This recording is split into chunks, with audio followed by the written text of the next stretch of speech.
샬롬, 좋은 아침입니다. 목요일 아침에 만나는 목요 라디오 방송입니다.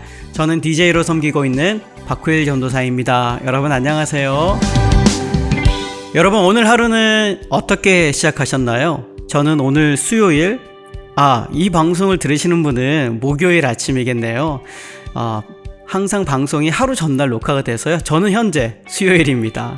저는 오늘 우리 아이들이 가을 학기를 시작하는 첫날이어서 아침부터 분주하고 바쁘게 지낸 것 같습니다. 특별히 아이들을 축복하면서 보내야 되겠다라는 생각에 바쁜 와중에도 온 가족을 거실로 모아서 아이들 하나하나를 축복하며 기도로 학교를 보내주었습니다. 아마도 이제 어린이들 그리고 유스 아이들까지 가을 학기가 시작될 텐데요. 자녀를 두신 여러분들의 가정에 하나님의 크신 축복이 함께 하시기를 소망합니다. 우리 아이들이 학교 생활에 잘 적응하고 좋은 친구들 그리고 좋은 선생님과 함께 행복한 학교 생활을 보냈으면 좋겠습니다. 여러분 고민이 한 가지 생겼습니다. 그것은 바로 저희 목요 라디오 방송이 이제는 유튜브로 영상으로 올라가잖아요. 이전에는 라디오 개념을 따서 영상이 나가지 않고 오디오만 들으세요 해서 라디오 방송이라는 이름을 했었는데요. 이제는 라디오라는 이름을 넣어야 되나 말아야 되나 갑작스러운 이런 고민이 생겼습니다. 여러분들은 어떻게 생각하십니까? 우리 라디오 방송을 사랑하시는 분들 저의 이 질문에 여러분의 댓글로 소통해 주시면 제가 고민하는데 조금 더 도움이 될 것 같습니다. 여러분 댓글로 참여해 주시기 바랍니다. 그럼 오늘도 목요 라디오 방송과 함께 활기찬 하루를 시작해 볼까요? 우리 찬양 한 곡 듣고 시작합니다. 하루를 시작할 때.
네. 찬양이 참 아름답죠? 새소리도 함께 들리고 참 좋은 찬양인 것 같은데 아주 오래된 찬양입니다, 여러분. 지금은 여러분 큐티 나눔 시간인데요. 오늘도 저희 이기훈 권사님께서 묵상한 큐티 말씀을 여러분과 함께 좀 나눠드리려고 가지고 왔습니다. 이 방송을 보고 또 들으시는 분들께서도 큐티에 여러분들의 큐티를 하고 있는 현장에서 여러분들이 묵상한 것들을 함께 나누어 주시면 또 다른 누군가에게 또 하나님의 흘러가는 귀한 통로가 될 줄로 생각합니다. 여러분 용기를 내셔서 여러분들의 말씀 묵상을 저에게 나누어 주시면 좋겠습니다. 그럼 오늘도 이계훈 권사님께서 보내주신 큐티 말씀 묵상을 공유해 드립니다. 묵상하신 본문 말씀은 사도행전 22장 1절에서 16절까지의 말씀입니다. 바울은 유대인 중에 유대인임을 자신의 출생과 성장기, 학력, 경력까지 나열하며 유대인들의 정서적 공감을 조성합니다. 그러면서 자신이 박해하던 예수를 만나서 회심하고 예수를 부활의 메시아임을 시인하는 간증을 하며 하나님이 자신을 유대인들 뿐만이 아니라 다른 지역의 이방인들에게 복음 전파의 증인으로 택하셨음을 고백하며 선포합니다. 우리 모두 주님을 만났고 주를 구주라고 시인하고 영생을 믿습니다. 그러면 부활의 주님을 만난 바울과 별 다를 바 없습니다. 그런 우리는 증인의 사명과 삶을 어떻게 감당하고 살아가고 있나요? 누구나 바울과 같은 흥미진진한 회심의 체험을 갖고 있지는 않지만 우리 모두 주님을 만났을 때의 그 감동과 감격을 기억하고 있습니다. 우리 믿는 성도들의 삶은 딱 둘로 나누어집니다. 주님을 알기 전과 알고 난 후의 삶입니다. 주님을 만나고 회심의 체험으로 부활의 주님을 만난 사람에게는 증인의 사명이 있습니다.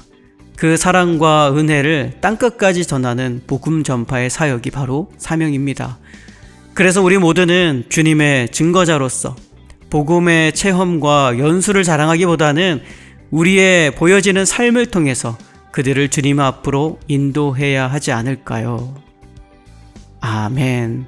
이렇게 여러분 보내주셨습니다. 귀한 묵상 나눔 참 감사합니다. 말 따로 행동 따로라는 말이 있죠. 우리 주변에도 보면 말은 정말 뻔지르하게 잘하는데 정작 자신의 삶은 그렇지 않은 사람들도 있습니다. 혹시 여러분들은 어떠신가요? 결국은 내가 믿는 대로 우리의 삶은 사라지게 되어 있죠.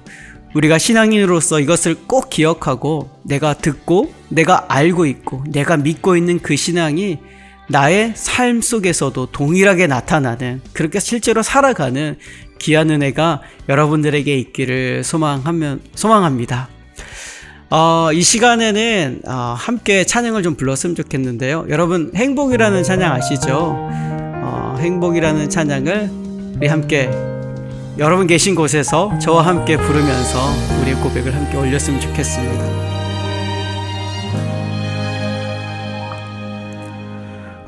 화려하지 않아도 정결하게 사는 삶, 가진 것이 적어도 감사하며 사는 삶, 내게 주신 작은 힘 나눠주며 사는 삶, 이것이 나의 삶의 행복이라오.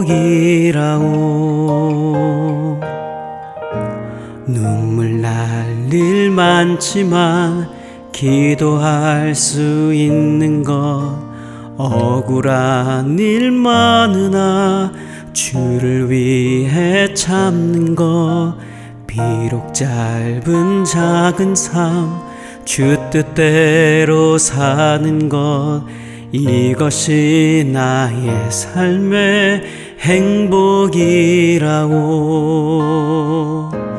이것이 행복이라오. 세상엔 알 수 없는 하나님 선물, 이것이 행복이라오. 하나님의 자녀로 살아가 이것이 행복이라오.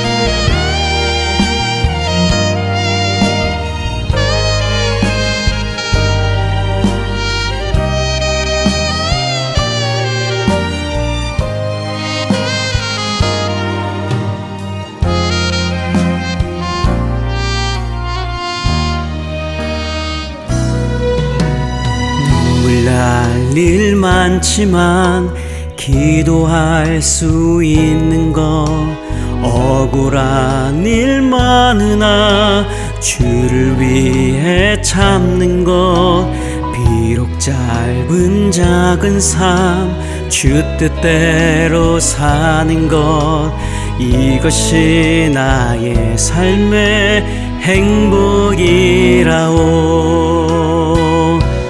이것이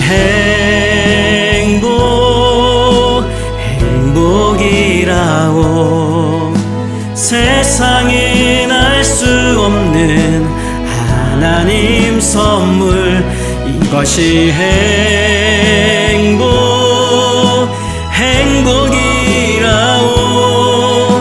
하나님의 자녀로 살아가는 것, 이것이 행복이라오.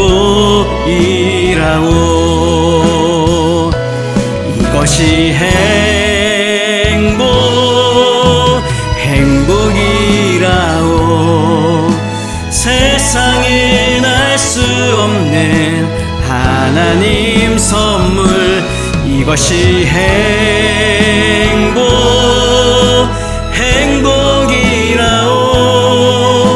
하나님의 자녀로 살아가는 것, 이것이 행복이라오.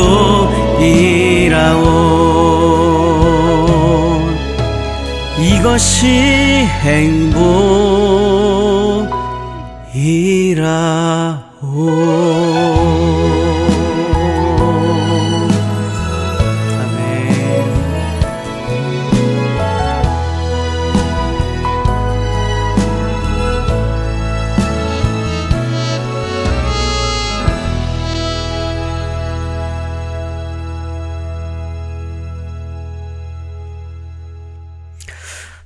네, 여러분 오랜만에 또 행복이라는 찬양을 해보니까요, 정말 행복한 삶은 무엇일까라는 것을 다시 한 번 더 생각하게 되어지네요. 여러분 행복한 하루를 좀 보내셨으면 좋겠습니다. 무엇이 행복인지 우리 찬양 가사를 다시 한 번 더 묵상해 보면서 우리의 삶이 정말 행복한 그런 여정이 되면 좋겠다는 생각을 해봅니다. 네, 지금은 책 이야기 코너인데요, 좋은 신앙 서적들을 선별해서 그 중에서도 공감과 은혜가 되는 한 챕터를 여러분들에게 소개해드리는 시간입니다. 오늘은 청파교회, 한국의 청파교회의 김기석 목사님께서 집필하신 당신의 친구는 안녕한가? 라는 책의 몇 부분을 가지고 왔는데요, 함께 나누어 드릴 때 여러분 한번 잘 들어보시기 바랍니다. 살라망카에서 20세기 스페인 최고의 사상가인 미구엘 데 우나무노를 만나 한 가지 질문을 던졌다. 오늘날 영적인 인간의 의무는 무엇입니까? 우나무노는 스페인 사람들이 이런저런 깃발을 들고 싸우면서 서로를 죽이고 교회를 불태우는 모습에 절망을 느낀다면서 그런 혼란의 원인은 스페인 사람들이 아무것도 믿지 않는 데 있다고 진단한다. 우나무노는 그들을 데스페라도라고 부른다. 데스페라도는 붙잡고 있을 만한 것이 아무것도 없는 사람을 가리킨다. 그들은 아무것도 믿지 않기에 정신이 와해되고 거친 분노에 사로잡혀 있다는 것이다. 어두움이 우리 마음을 지배하지 못하도록 하려면 빛을 향해 고개를 들어야 한다. 세상에는 어두움을 만드는 이들이 여전히 많은 것처럼 보인다. 사람들을 벼랑 끝으로 내몰고 모욕감을 안겨주고 함부로 대하는 이들을 보면 암담하다. 세상 어디에도 설 땅이 없는 난민들은 오도 가도 못한 채 국경 근처에서 서성거리고 어떤 이들은 바다를 건너려다 검은 물속에 빠지기도 한다. 참 빛을 기다리는 이들은 맥을 놓고 기다리면 안 된다. 작은 등불 하나라도 밝혀야 한다. 인간의 등불 말이다. 비로한 일상 속에 허덕이는 동안 우리 속에 새겨진 하나님의 형상을 가뭇없이 사라지고 살아남아야 한다는 강박관념만 남는다. 분주함 속에서 바스러지지 않기 위해서라도 잃어버린 높이와 깊이의 차원을 되찾아야 한다. 세상의 평가와 무관하게 우리의 삶이 무한히 소중하다는 것을 자각해야 한다. 우리는 저마다 자기의 삶의 저자이지만 우리가 써가는 삶의 이야기는 하나님의 구원 이야기의 일부가 되어야 한다. 네, 김기성 목사님의 당신의 친구는 안녕한가 라는 책의 몇 부분만 골라서 소개해 드렸습니다. 내용이 참 좋죠.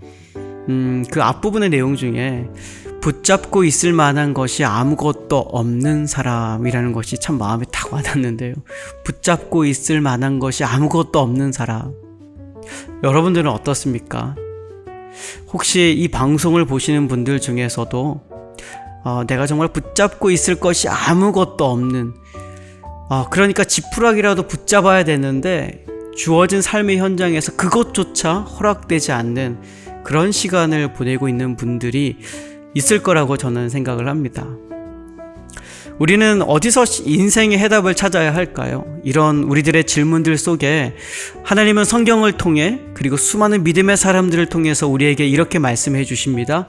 주 예수 그리스도께 해답이 있다 라고 말해줍니다. 여러분, 오늘 우리 모두 주님께 그래서 더 가까이 나아가면 어떨까요? 오늘 한 번 더 주님을 더욱더 의지하고 주님께 우리의 손을 붙잡아 달라고, 아니 내가 주님의 그 손을 붙잡을 수 있도록 도와달라고 그렇게 기도하며 하루를 시작하면 좋겠습니다. 이 책에서 또 우리들에게 던져주는 중요한 메시지가 있는 것 같은데요. 이런 문구가 또 있습니다. 우리가 저마다 자기의 삶의 저자이지만 우리가 써가는 삶의 이야기는 하나님의 구원 이야기의 일부가 되어야 한다. 너무나 좋은 말이죠. 또 이런 질문이 있는데요. 언젠가 우리의 삶을 시간의 주인이신 그분 앞에 내놓아야 할 순간이 온다는 진리에 대한 믿음이 개인주의와 적대감이 팽배한 이 땅에서 환대의 삶을 살게 하는 동력이 되기 때문이다. 여러분, 우리 함께 그날에 주님 앞에 서게 되는 날이 분명히 있습니다. 그날에 주님께서 맡겨주신 그 인생을 잘 살아왔는가 판가름할 날이, 그 시간이 우리에게 분명히 오겠죠.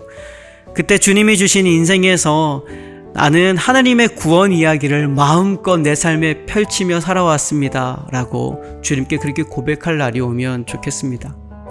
그리고 오늘도 여러분, 우리 주변에서 혹시라도 권태에 빠져 있거나 실망과 방황하는 이들이 있다면 그들에게 여러분들이 그들에게 기꺼이 고향이 되어주고 얼어붙은 그들의 마음을 녹이는 봄볕 같은 사람, 그런 멋진 인생을 사는 바로 행복한 여러분들이 되면 좋겠습니다. 찬양 한 곡 더 듣고 오겠습니다. 조찬미가 부릅니다. 사랑은.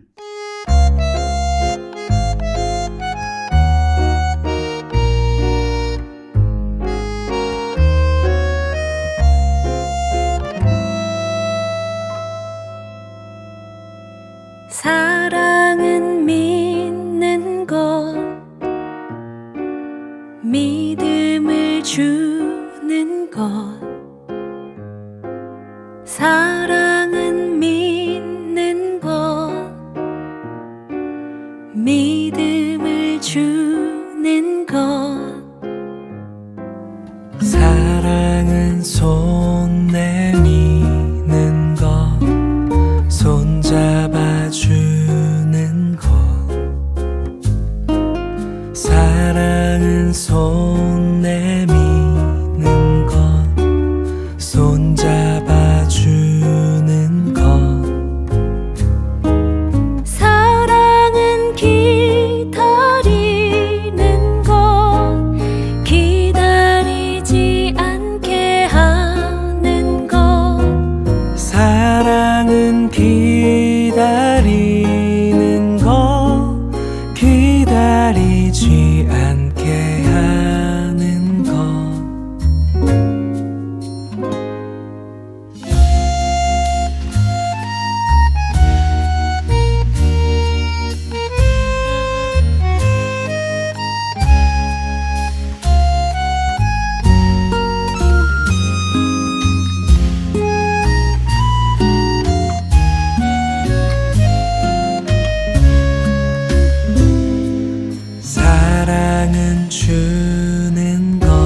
주는 것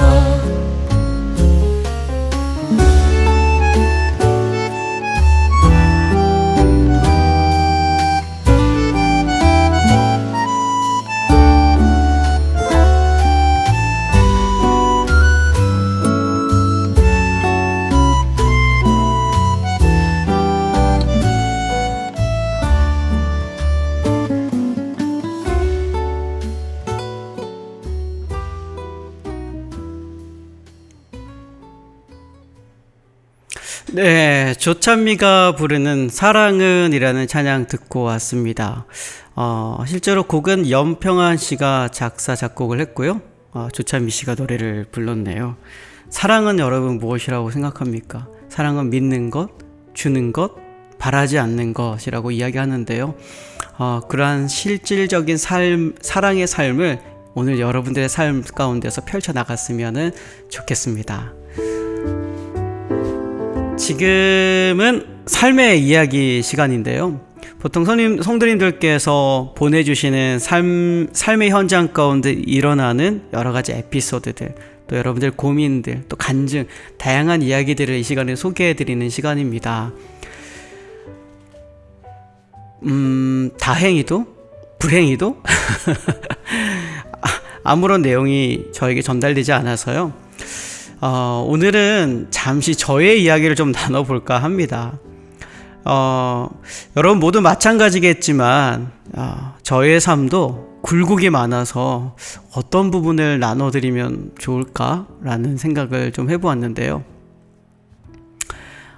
이 시간에 제가 이 자리에 있을 수 있는 근간이 되는 제 삶의 이야기를, 짧은 이야기를 잠깐 좀 소개해드리면 좋겠습니다. 여러분 아시는 분은 이미 알고 계시고 많이 아실 텐데요. 저는 어릴 때 보육원에서 자랐습니다. 아시죠? 보육원 쉽게 얘기하면 고아원인데요. 한국에서 제가 4살 때 고아원에 버려지게 되고 고아원에서 20년간 고아로서의 삶을 살았습니다. 지금은 환경이 많이 바뀌어서 고아원 또 고아라는 단어를 잘 사용하지 않습니다. 지금은 아동 복지시설, 양육시설, 보호종료 아동 뭐 이런 이제 조금 더 보편적인 단어들을 사용하는데요. 제가 있을 때만 해도 고아원이라는 단어가 아주 편안하게 사용됐던 시절입니다.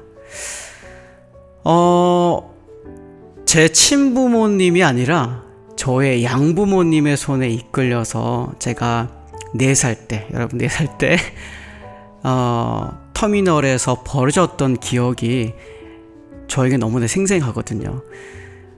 그때 그 양부모님의 손에 이끌려서 시장에 가서 그날 참 특별했던 것 같아요. 맛있는 음식도 많이 사주셨고, 그리고 목욕탕, 그때는 그 가족탕이 있었습니다. 목욕탕에 가족들이 들어가서 아이들과 함께 목욕할 수 있는 곳이 있었는데, 그곳에서 그 양부모님, 양어머님과 함께 정말 그 짧은 시간이었지만 너무나 즐거운 시간을 가졌던 것 같습니다.